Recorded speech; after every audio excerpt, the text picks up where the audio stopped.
If you know me, you probably know that I love movies. In particular, I love the Marvel Cinematic Universe.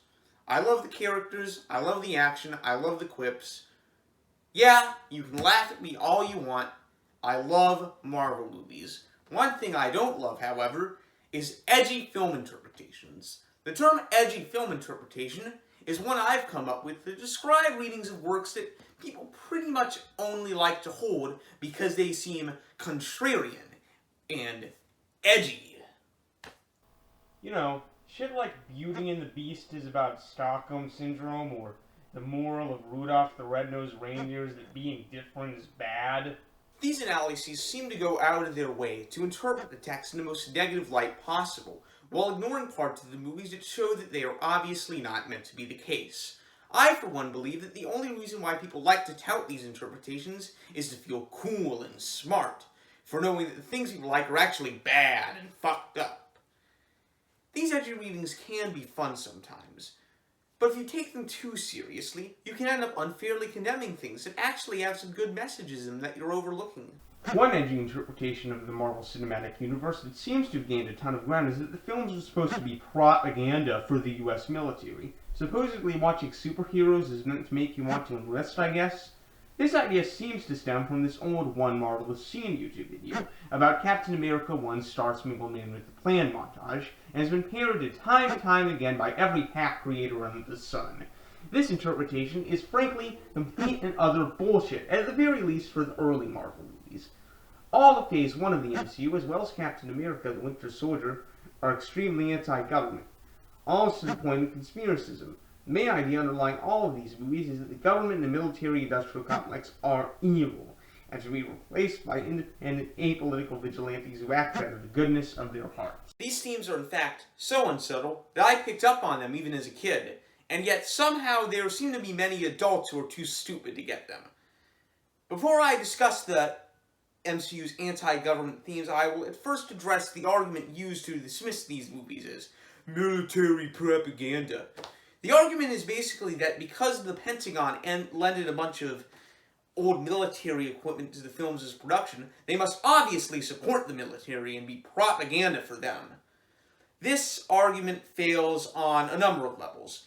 First of all, it doesn't actually address anything about the movie's text, and pretty much just goes for the genetic fallacy.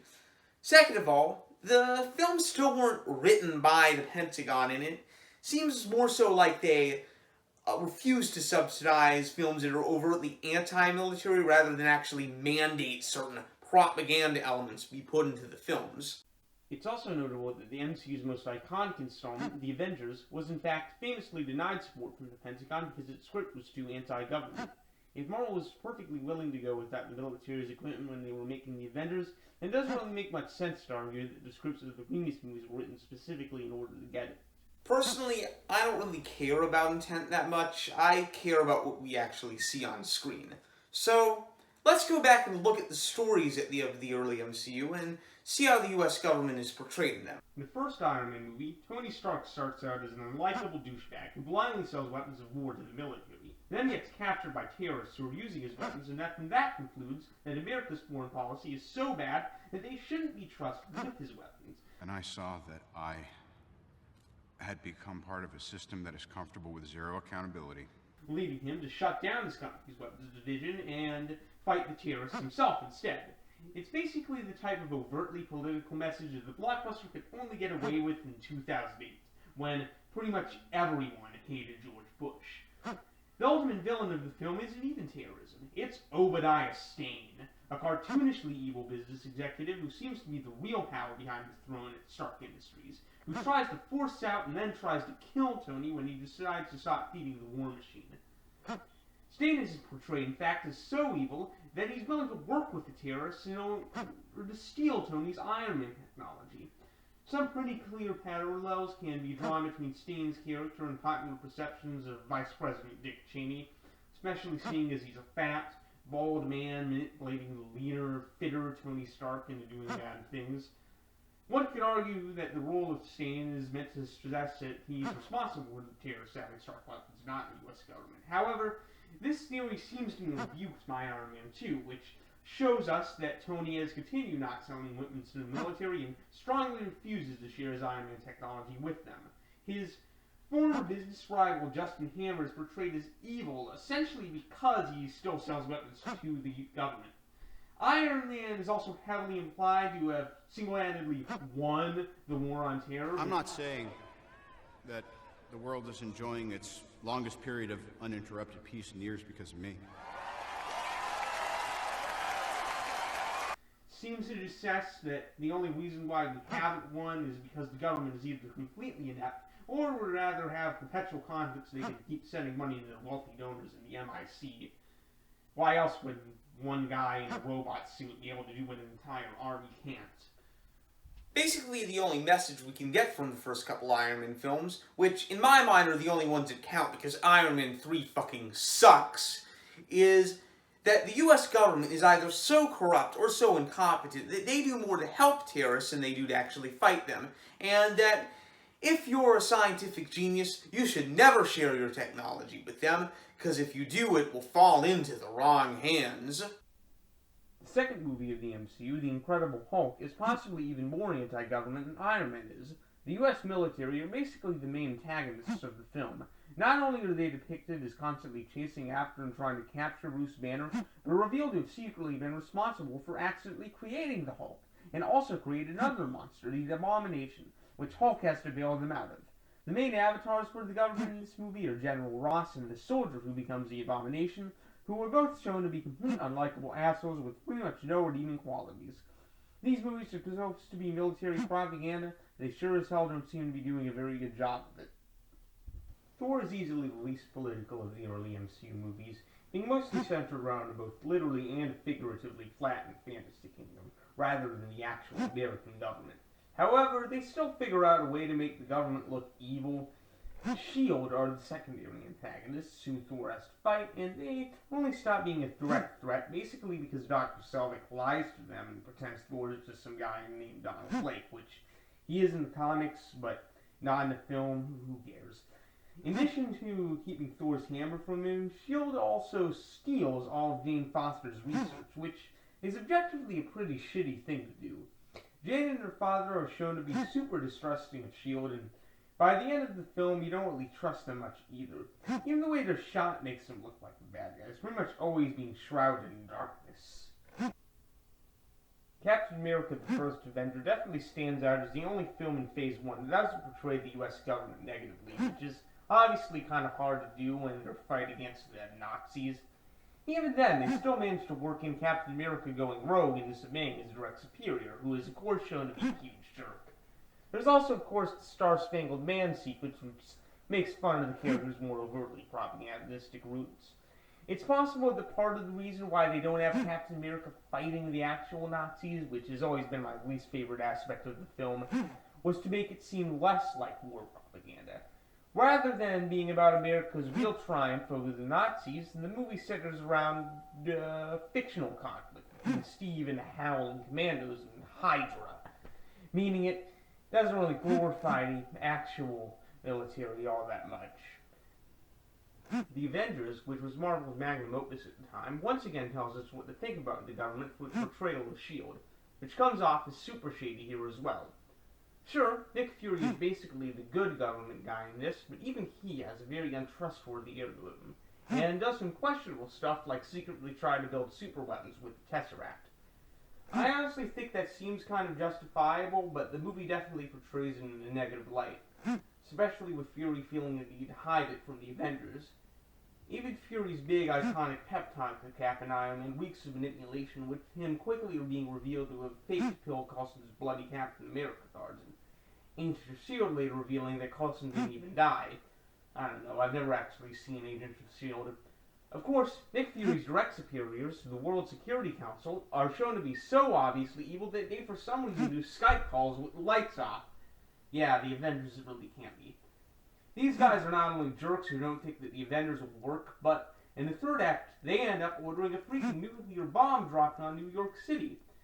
The ultimate climax of the movie isn't the defeat of Loki, whose personal defeat gets played off as a complete joke, but is instead Iron Man sacrificing himself to thwart the government's evil plan of nuking New York. To further drive home the point that S.H.I.E.L.D. aren't really supposed to be the good guys, they literally have Black Widow, who is a S.H.I.E.L.D. agent, yet told by the villain that she lies and kills in the service of liars and killers, which she doesn't even provide any argument against. Enders makes the government look so bad that the Pentagon, of course, refused to lend equipment to its production.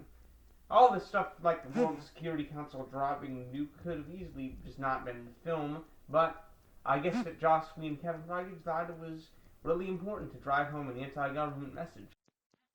I went under. The world was at war. I wake up, they say we won.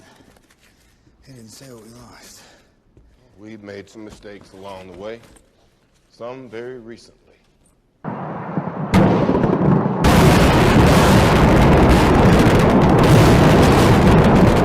Yes, we certainly did. Man, isn't it funny how 13 years later we're making the exact same fucking mistakes? I hate this country. After largely being absent from Iron Man 3 and Thor the Dark World, which also just so happen to be my two least favorite films of the Infinity Saga, the weird anti-government undertones of Phase 1 finally culminate in Captain America the Winter Soldier, which reveals that Hydra was secretly infiltrating S.H.I.E.L.D. the entire time, has been secretly manipulating world events to their benefit, and is now about to use a big government surveillance system, an obvious standard for the Patriot Act, to enact a fascist new world order. Yeah, as Lindsay Ellis once said, they basically just stopped short of implying that Hydra did 9/11. And when history did not cooperate, history was changed. The movie has Captain America's big heroic act be to destroy the evil mass surveillance system and reveal all of the government's dirty secrets to the public. So, Christopher Marcus and Stephen McFeely, the writers of all three Captain America movies, as well as Infinity War and Endgame, basically turned the ultimate symbol of American patriotism into Edward Snowden, who I'm pretty sure the government is still trying to lock up to this day. And people really argue that these movies are military propaganda. I don't know how you can honestly say that with a straight face. It is notable that this film, I believe, did actually get the subsidy from the Pentagon, which I find kind of surprising, considering this movie seems way more outwardly anti-government than the Avengers was. I hear the DoD was okay with it because they make Hydra the bad guys instead of it literally just being the US government, but I honestly don't really see how our top intelligence agencies being basically controlled by Nazis since the 1950s really makes the government look much better. After the Winter Soldier has S.H.I.E.L.D. blow up, the MCU basically drops the whole overarching government bad theme. The final Captain America movie, Captain America Civil War, however, does act sort of a coda to the fuck the government themes present in the early MCU. In it, Tony Stark ends up basically crawling back to the government after he fucks up massively in the Avengers Age of Ultron by supporting the Sokovia Accords, which forced the Avengers, who have all been acting completely outside the government's control since Winter Soldier, to take orders from the UN. Tony tries to justify his massive political turnaround with the fact that this is an international organization to take control, rather than just an American one like S.H.I.E.L.D. or the military that he was selling his bombs to, but Steve Rogers recognizes that this is a load of bullshit. America literally set up the UN and gave ourselves veto power over everything it does, so the idea that it would ever reign in the US is laughable, and vehemently opposes the Accords. It's set up like it's a both sides have a point thing, but I've always felt like Cap was supposed to really be in the one right here, as pretty much everyone except Iron Man and his closest friends ends up joining his side in the end. Plus, the Avengers were clearly always doing the right thing in the first two movies, so we don't really have any reason to believe that they should have government supervision. So the Captain America trilogy ends with him becoming a fugitive from the government, and the story pretty much frames him as a hero for doing so. So there we have it. The first two phases of the MCU contain the strong underlying theme that the government, particularly the American government, is not to be trusted, and that it's better to rely on noble vigilantes who are independent from political whims. In no way, shape, or form can they be considered military propaganda. There are criticisms that can be levied at the politics of the early MCU. The government bad messaging is pretty one-dimensional. The implicit endorsement of conspiracy theories and explicit endorsement of vigilantism are kind of problematic, although they are superhero movies, so how could they not endorse vigilantism? But they are not military propaganda. If you want to see what actual military propaganda looks like, look no further than the Transformers movies. Those films, particularly the first one, literally go out of their way to make the US military look as badass as the Autobots. They even go so far as to break the long-standing trope of normal human weapons being completely useless against super powerful monsters by showing the army being able to actually harm the Decepticons. I honestly kind of like this aspect of the films, as I'm sick of fiction always portraying the human races as a bunch of weaklings, but it's impossible to overlook the propagandistic undertones. Director Michael Bay actually asked for the army to be in the script more, and the cinematography always makes them look as positive as possible, to the point that it genuinely feels like a recruitment video sometimes. The MCU movies never look like that. The US military barely shows up in them, and when they do, they're basically never glorified. Not even in Captain America 1. All the cool action comes from the superheroes, only a few of whom start out working for the government, all of which end up becoming vigilantes, and eventually outlaws. The argument that these films are military propaganda is nothing but pure sophistry churned out by people who want to feel edgy and by people who want to feel superior for disliking them. It's bullshit and it needs to end.